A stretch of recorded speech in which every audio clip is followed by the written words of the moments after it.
Hola, vamos a comenzar un nuevo tema, la halogenación de los alcanos. Es un tema de gran importancia porque nos va a permitir convertir un alcano o cicloalcano en haloalcano, es decir, cambiar un hidrógeno por un halógeno, eh, principalmente bromo o cloro. Esto le da una reactividad importante al haloalcano generado, que a su vez puede sufrir reacciones de eliminación, sustitución, formación de organometálicos, acoplamientos como la síntesis de Wurth, eh, una gran variedad de opciones que nos va a permitir entrar ya de lleno en el mundo de la síntesis de moléculas, de pequeñas moléculas orgánicas. Esta reacción, bueno, en el tema, aquí solo vamos a tratar los puntos que tiene este tema. Primero vamos a ver el mecanismo de la halogenación. El mecanismo de la halogenación es un mecanismo radicalario. Es decir, transcurre a través de radicales libres. Cuando halogenamos, por ejemplo, metano, se va a formar el radical metilo, CH3, con un electrón desapareado en el carbono. Este es el intermedio de la reacción y de su estabilidad dependerá que la halogenación tenga lugar en mayor o menor extensión o con mayor o menor velocidad. La reactividad de los halógenos no todos reaccionan de igual forma. A medida que vamos bajando en la tabla periódica, la reactividad va disminuyendo de forma importante. El flúor es muy reactivo, muy poco usado debido precisamente a esto, a una reactividad que en muchos casos lo hace explosivo, y además tiene una baja selectividad, es decir, halogena por igual cualquier posición de un alcano. No tiene preferencia por unos hidrógenos frente a otros. El cloro ya tiene una reactividad pues más moderada, y el que más empleamos, el que más vamos a emplear en la halogenación es el bromo. El yodo, sin embargo, no se puede utilizar porque el proceso, la reacción es endotérmica, por tanto desfavorable y no se puede llevar a cabo. Como digo, la reacción de halogenación es radicalaria, el intermedio es el radical y nos interesa saber qué radicales son más estables. Así vamos a ver que un radical como el metilo es menos estable que un radical como el etilo. ¿A qué se debe esto? Pues a la cadena carbonada. Cuando el carbono que tiene el electrón se une a más carbonos, esos carbonos lo estabilizan por cesión de carga hacia él. Ese efecto de cesión electrónica se llama hiperconjugación y vamos a estudiar en este punto en qué consiste la hiperconjugación y qué radicales son más estables. Después vamos a ver la distribución de productos. ¿Qué ocurre cuando halogenamos un alcano mayor que el metano? Por ejemplo, el propano. Bueno, de mayor tamaño que metano o etano, por ejemplo propano. El propano tiene dos tipos de hidrógenos que podemos reemplazar por halógenos, los del metilo y los del CH2. Por tanto, la halogenación, por ejemplo, con cloro y luz, veremos que en el mecanismo que la reacción precisa de luz ultravioleta o bien calor para que tenga lugar, o otros iniciadores como peróxidos, da lugar a la sustitución de un hidrógeno de la molécula por el halógeno. En este caso obtenemos el 1-bromopropano, y si reemplazamos el hidrógeno de la posición secundaria por el halógeno, pues vamos a obtener el 2-cloropropano. Se obtienen dos productos, y la distribución de productos se refiere a calcular los porcentajes en los que se van a obtener estas moléculas. Es decir, por ejemplo, si de la primera molécula se va a obtener pues por ejemplo un 60% y de la segunda se va a obtener pues un 40%, pues bueno, eso es lo que vamos a determinar, lo que vamos a calcular. Vamos a poder calcularlo para cualquier alcano que halogenemos.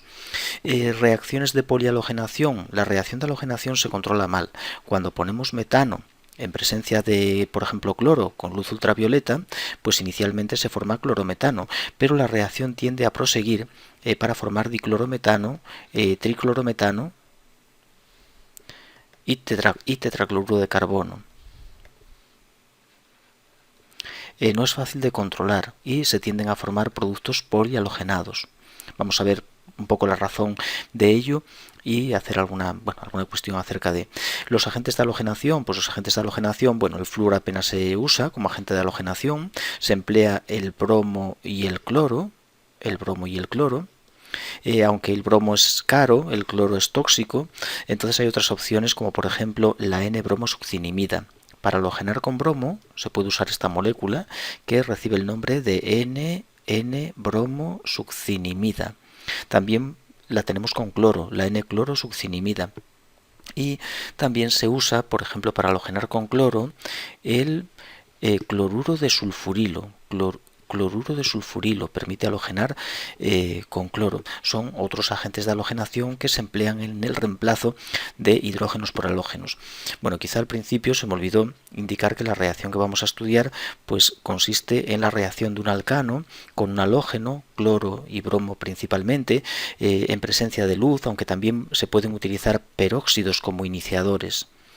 También los peróxidos nos sirven para iniciar la reacción y el resultado de la reacción consiste en reemplazar uno de los hidrógenos de la molécula por halógeno si estamos interesados en la monohalogenación, y el hidrógeno que perdió el metano junto con el otro cloro de la molécula de cloro se liberan en forma de cloruro de hidrógeno.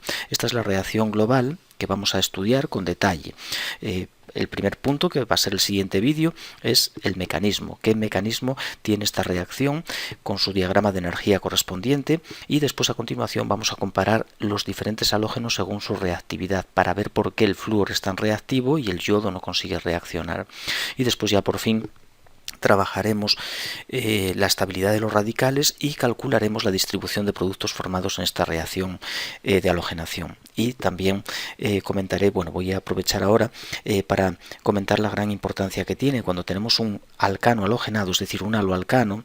Podemos hacer con él diferentes reacciones, por ejemplo, la sustitución del halógeno por diferentes nucleófilos. Si ponemos cianuro, se va a reemplazar el cloro por el grupo ciano mediante una reacción llamada SN2, y por tanto esto da entrada a la química de los nitrilos. Pero si ponemos, por ejemplo, el ion hidróxido, OH-, reemplazamos el cloro por un OH y nos da lugar a la química de los alcoholes.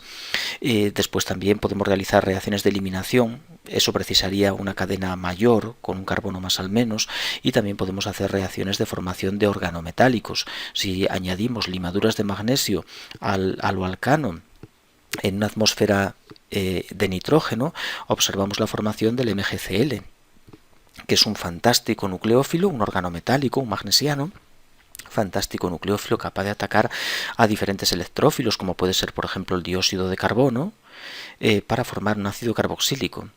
Es decir, que a partir de un alcano como el metano podemos formar el ácido acético, que es el componente del vinagre. Estamos obteniendo ácido acético. El metano se halogena con cloro y luz.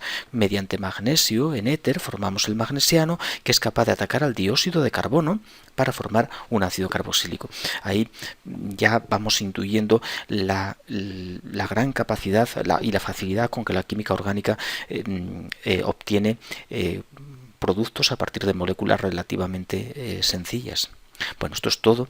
Espero que el tema tenga interés, o que en este pequeño vídeo haya mostrado un cierto interés por el tema, y vamos a pasar a trabajarlo.